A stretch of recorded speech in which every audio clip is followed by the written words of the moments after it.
గౌరవనీయులు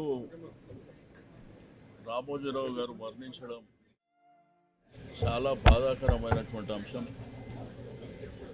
కొన్ని లక్షలాది మంది కోట్లాది మందిని కదిలించినటువంటి అంశం. ఒక సామాన్య కుటుంబం నుంచి వచ్చినటువంటి వ్యక్తి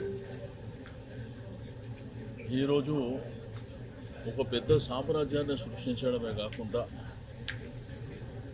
ఈనాడు దినపత్రిక ఈరోజు తెలుగు వాళ్ళు మరి ప్రేమించేటువంటి పత్రిక గడిచిన 50 సంవత్సరాల నుంచి మరి వాస్తవాలని ఉన్నట్టుగా మరి ప్రజలకు చేరువేయడమే కాకుండా మరి చాలామందిని కదిలించినటువంటి వారు రామోజీరావు గారు ఒక వ్యవస్థ కింద ఈరోజు రామోజీ ఫిలిం సిటీ అనేది ప్రపంచంలోనే ఇటువంటి ఫిలిం సిటీ ఎక్కడ కూడా లేదు.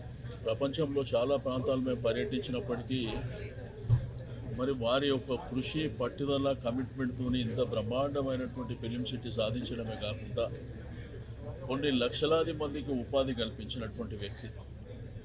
ప్రియా ఫుడ్స్ స్థాపించడమే కాకుండా మరి ఈరోజు వారు టీవీ రంగంలో కూడా ఈటీవీ కానివ్వండి, మరి అదేవిధంగా టీవీ సీరియల్స్ కానివ్వండి, ఈరోజు తెలుగు వాళ్ళు ఎక్కడున్నా కానీ, అంటే తెలుగు రాష్ట్రాలే కాకుండా యావత్ ప్రపంచంలో ఎక్కడున్నా కానీ మరి బ్రహ్మాండంగా ఆదరిస్తున్నారంటే వారి యొక్క పట్టుదల కమిట్మెంట్. నాకు వారికి ఉన్నటువంటి అనుబంధం, మా ఇంట్లో ప్రతి శుభకార్యం జరిగినా కంపల్సరిగా మరి మొట్టమొదటిగా వచ్చేటువంటి వ్యక్తి రామోజీరావు గారు. నా ఇంట్లో అనేకమైనటువంటి కార్యాలు జరిగినాయి.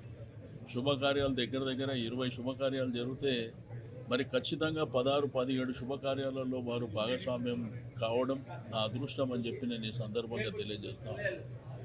బట్ ఈరోజు సమాజంలో జననం మరణం అనేది సర్వసాధారణమైనప్పటికీ కొంతమంది వ్యక్తులు చరిత్రలో మిగిలిపోతారు.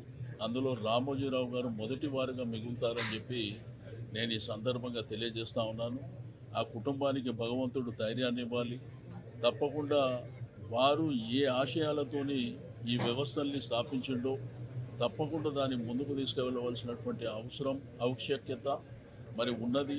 ఈరోజు లక్షలాది మంది వారు స్థాపించినటువంటి అనేకమైనటువంటి ఈరోజు ఈనాడు కానివ్వండి, మరి టీవీ రంగం ఈటీవీ, మరి అదేవిధంగా టీవీ సీరియల్స్ కానివ్వండి, దాంతోపాటు ప్రియా పచ్చళ్ళు కానివ్వండి, డాల్ఫిన్ కానివ్వండి, ఈ విధంగా కొన్ని లక్షలాది మందికి ఉపాధి కల్పించినటువంటి మరి గొప్ప వ్యక్తి. అందుకే వారు ఒక వ్యవస్థ అని చెప్పడం జరిగింది.